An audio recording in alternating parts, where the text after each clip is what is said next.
புரிஞ்சு பாத்தீங்களா? இப்போ வந்து ஒரு 2 எக்ஸாம்பிள் சொல்றேன், நல்லா கவனிச்சுங்க. இந்த 2 எக்ஸாம்பிள் மட்டும் புரிஞ்சுக்கிட்டீங்கன்னா அந்த சென்டென்ஸ் படிக்கலாம் எளிமையா இருக்கும். சரிங்களா? ஃபர்ஸ்ட் எக்ஸாம்பிள் பாருங்க. ஃபர்ஸ்ட் எக்ஸாம்பிள் வந்து ஒரு டாக்டரும் ஒரு நோயாளி, சரிங்களா? இந்த கதாபாத்திரத்தை மாணவர்கள் நடிக்க வைக்கிறோம். சரிங்களா? இப்போ ஒரு எக்ஸாம்பிள் பாருங்க. மருத்துவரும் நோயாளியும் 2 பேர் இருக்காங்க.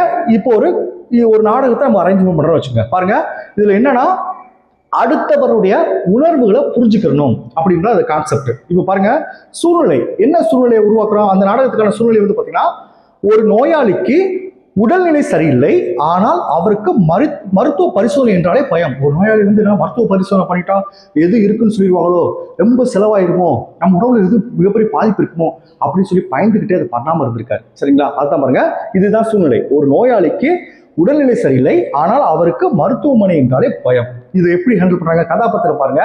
ஒரு நோயாளி கதாபாத்திரம், ஒரு டாக்டர் கதாபாத்திரம், 2 கதாபாத்திரம் இதுல வராங்க. நோயாளி கதாபாத்திரம் பயந்து நடுங்குகிறார், ஊசி போட சம்மதிக்கவில்லை, அவனை உடல்நிலையை செக் பண்றதுக்கே அவன் சம்மதிக்கல, ஒரு பயந்துட்டே இருக்காரு. அப்ப டாக்டர் என்ன செய்யறாரு? ரெண்டாவது மருத்துவர் என்ன சொல்றாரு?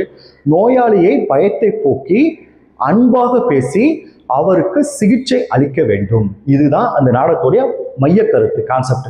இதுக்கு மாணவர்கள் நடிக்க வைக்கிறோம், அவங்களா திரைக்கதை எழுத வைக்கிறோம், அவங்களா வசனம் எழுத வைக்கிறோம். இப்படி நடக்கும் போது இப்ப மாணவர்கள் இது மூலமா என்ன கத்துக்கிறாங்க அப்படின்னு பாத்தீங்கன்னா, எப்போதும் தன் நிலையில் இருந்து மட்டும் யோசிக்காமல், நம்முடைய நிலையிலிருந்து மட்டுமே யோசிக்காமல், அடுத்தவர்களின் பயம் மற்றும் உணர்வுகளுக்கு எப்படி மதிப்பளிப்பது, அடுத்தவருடைய கஷ்டத்தை, அடுத்தவருடைய நேரத்தை எப்படி மதிப்பளிப்பது என்பது, எப்படி கனிவாக நடந்து கொள்வது என்பதை புரிந்து கொள்கிறார்கள். இப்போ உங்களுக்கு புரிஞ்சுச்சா கதாபாத்திரத்தை எதுக்காக இந்த வேட மெட்டல் கொண்டு வராங்க?